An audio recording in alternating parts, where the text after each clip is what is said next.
ሰማይ ላይ ያለውን ተማመናችሁ ምድርን ቢያሰጥባችሁ አንዳንዱን ቃል እየሰማው አልፎ አንዳንድ ቃል ያመልጠኝ ነበር። አላህ ግን ከሰባቱ ሰማይ በላይ ያለው አላህ ቃሏን ሰምቶ ቁርአን አወረደት። በሰማያት የምትኖር አባታችን ሆይ ስምህ ይቀደስ ይከበር ይመስገን ከፍ ከፍ ይበል ይለይ። ይህንን አስተሳሰብ ስሰማ መለስ ብዬ ዛሬ 2 ዓመት ተኩል የነበርኩበትን የክርስትና እምነትን እንዳስታውስ የኦርቶዶክስ ሃይማኖትን ትዝ እንዲለኝ አደረገኝ። በክርስትና እንኳን አስተምሮት እግዚአብሔር ከሰማይ በላይ ነው ብለው የሚያስቡት በሰማይ ያለ አባታችሁ ነው ብለው ነው ጸሎትም የሚያቀርቡ።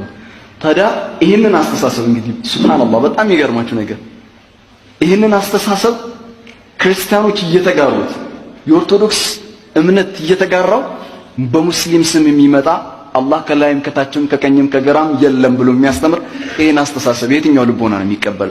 አይደለም ለሙስሊሞች ይቅርና ሙስሊም ያልሆኑ ክርስቲያኖች ቢሰሙ 6 ነጥብ ጉድ ነው፣ 4 ነጥብ አይደለም ጉድ ነው። ክብር ለጌታ ይሁን። ኢየሱስ ጌታ ነው። ኢየሱስ ጌታ ነው። ሁሉም ሰማያዊ እምነቶች እኮ ስለ ፍቅር ነው የሚሰብኩት አይደለም? ክርስትና እንግዲህ ኢየሱስ ፍቅርን ያስተማረ ጌታ ነው። አባታችን የምንለው በኋላ በሰፊው እንደምንመለከተው ክርስቶስ በሰጠን የልጅነት መንፈስ ነው። በወልድ ውሉድ በክርስቶስ ክርስቲያን የተባላችሁ ይባላል። ሰውነት ከማንም በላይ ክብር አለው። በቃ ሁላችንም የፈጣሪ ልጆች ነን።